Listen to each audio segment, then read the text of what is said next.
Today I'm gonna show you how to prep these threads before you put it on your serger.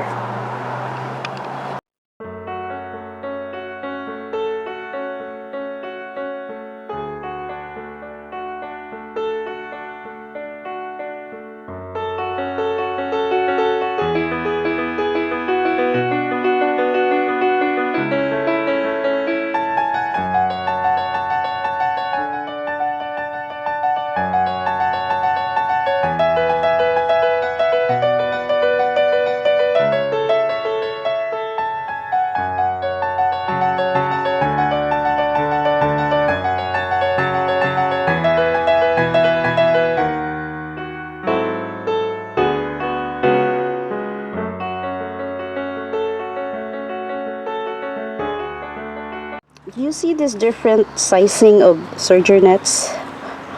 Most of these comes with your accessories when you have a new serger, or you can buy this on Amazon too. They're pretty inexpensive. You get this brand new. Some of them looks different. Like this is super brand new.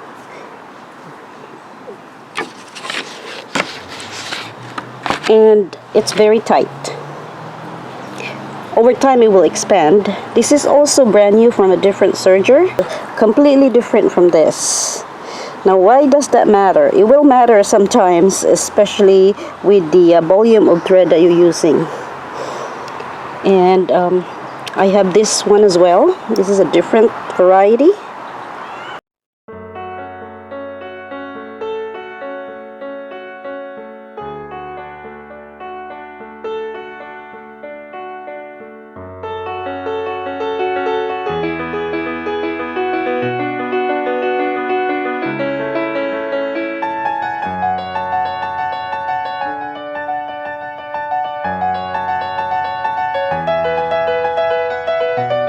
Just slide it.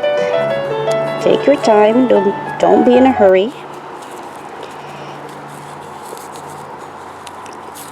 Okay, so you take out the tail end of your thread. It doesn't matter if you start from the top or the bottom. What's more important is you expose the tail end of this serger thread on the very top. So I'm trying to remove that from the bottom. Here you go. So that's what it's gonna look like. And this thread, now feel the resistance. Let me move this. Feel the resistance. It's fighting a little bit. Sometimes you have to kind of remove some of the top threads so that it loosens it up a little bit and relaxes it. That's a trick. You don't have to. The machine will pull it for you, but if you just want to be safe, yeah, right now it's loosening up a little bit because I removed quite a bit. Yeah, don't be stingy on this. Okay, so I'm gonna cut this part. There we go. So this is ready to go for your serger. Now let's try to use one of these nylon, the loose ones. Still brand new but loose ones. Let's try this one. See what happens. So you have to be really mindful. Some of these are so finicky. Some are okay, but I think I've seen it also. I'm just gonna mention what I experienced, so so I can say you've been warned. A different variety of the netting, looser, so it's relaxed. See, it's relaxed. I don't have to remove some of the threads. It's easy. It has no resistance, and that's good to go as well.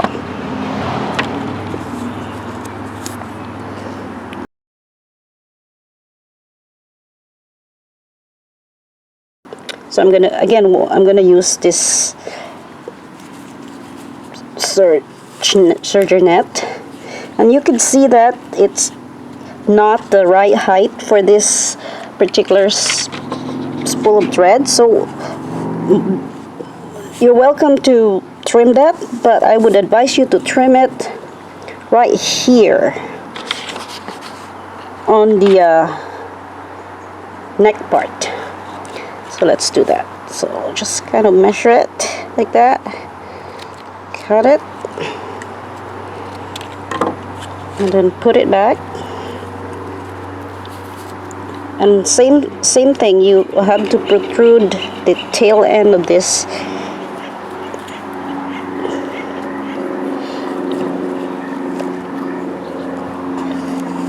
thread. Okay, so you kind of have to test it sometimes. Don't put the net on and just forget about it. You have to be somewhat mindful of this. Okay. Alright, here you go. I got the tail end. It's good. I like it.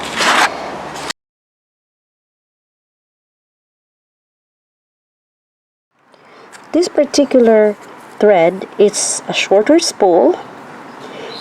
It is not necessarily stretchy, but it is very fibrous. And when something is fibrous, cling like a Velcro or something weird and mysterious will happen that you haven't thought of. So just to be safe, you have the option of putting a netting on this as well. So this one I already cut it to the size of up to the neck area. And same story, we're gonna protrude the top part of this. Looks like that. Again, you can use this on your regular sewing machine, but pay attention if you're going to use this on your serger, because some of those sergers will fight this.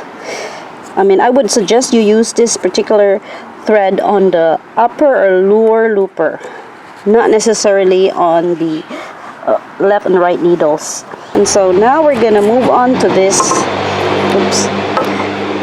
type of thread. So this I've used on a sewing machine, regular sewing machine. This is a Stretchy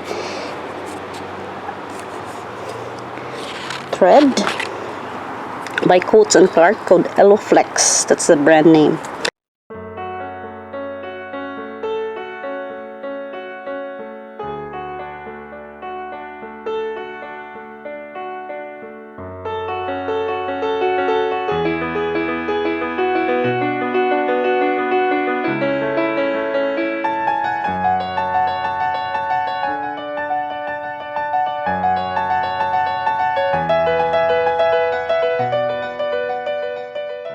So we're going to start over and do it like that.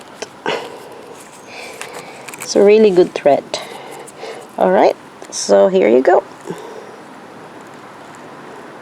You can use this on a vertical sewing machine. Some sewing machines have a vertical spool. Excuse me. That's no problem. You can use this upright like that. Okay. Let's try using a wider netting on this. See what happens. That's terrible.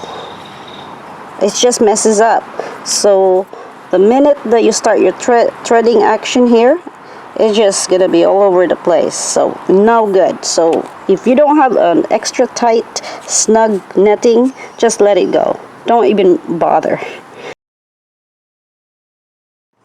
The woolly nylon are useful for functions like stretchy thread for a stretchy next to the skin projects.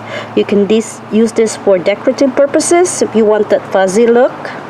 You can also use this for a problem with your cover stitch where skip stitches are very common.